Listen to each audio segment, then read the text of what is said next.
নেতাকর্মীদের নতুন উদ্যমে মাঠে নামার বার্তা দিচ্ছেন তৃণমূল নেত্রী। সেনাপতি মিথ্যের ফিরিস্তি দিয়ে বলছেন তাদের কর্মীরা অত্যাচারিত।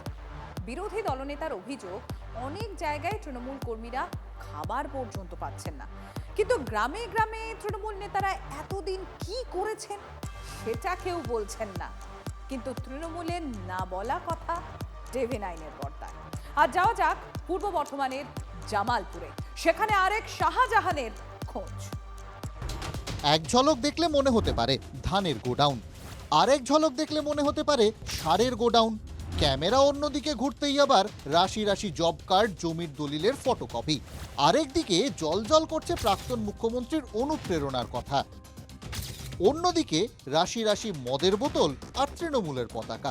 এটাই ছবি। 15 বছরের সাম্রাজ্য ভেঙে পড়ার কারণ লুকিয়ে যেন এই ছবিগুলোতেই।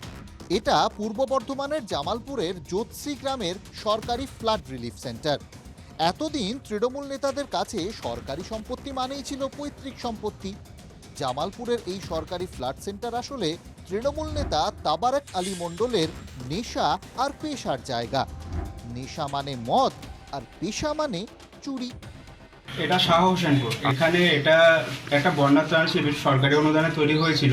ধান বীজ, সার আছে, সরকারি নথিপত্র, বালি চুরির যাবতীয় কাগজপত্র, আধার কার্ডও দেখা গেছে। এখানে জব কার্ড আছে, দরখাস্ত আছে, আর সবথেকে বড় বিষয় এখানে দামি দামি মদের বোতল। যে এখানকার শ্মশানটাকে ভেঙে আমরা একটা চুল্লি করে দেবো, সেই চুল্লি আজও পর্যন্ত করে দেয়নি। এই নদী বেড়ে গেলে ওই মানুষগুলো যদি পরবর্তীকালে কেউ মারা যায়, তাকে কোথায় দাহ করবে তার কোনো হদিস নাই। চাষিদের জন্য সরকারি বরাদ্দ চুরি করাই ছিল তৃণমূল নেতা তাবারেকের কাজ। তার স্ত্রী আবার যোৎসি গ্রাম পঞ্চায়েতের প্রধান। শুধু কি চাষিদের হক চুরি করা? মাটি, বালি, জব কার্ডের টাকা কোনো কিছুই বাদ যায়নি। সরকারি কমিউনিটি হল থেকে তাবারেক চালাতো তার বালি চুরির কারবার। সব আধুনিক যন্ত্রপাতি, সব হয়েছে দিনের আলোয়। কিন্তু কেউ তো কিছুই জানতেন না তৃণমূল নেতারা সবাই যে জনতার কাজে ভীষণ ব্যস্ত ছিলেন। আমাদের শ্মশানটাকেও নষ্ট করে দিলে, খেলার মাঠটাকেও নষ্ট করে দিলে। ওরা আমরা বলতে রইল কি যে এটা প্রজেক্ট হবে বা পার্ক হবে, এসবের জন্য আমাদের চষা জমি থেকে সরিয়ে দিলে। স্থানীয়রা বলছেন 2021 বিধানসভা ভোটের পর থেকেই তাবারেকের রকেট গতিতে উত্থান। হতদরিদ্র তৃণমূল নেতা 5 বছরে হয়ে উঠলেন বিরাট সাম্রাজ্যের মালিক। স্থানীয়রা তাকে আড়ালে ডাকতেন জামালপুরের শাহজাহান নামে।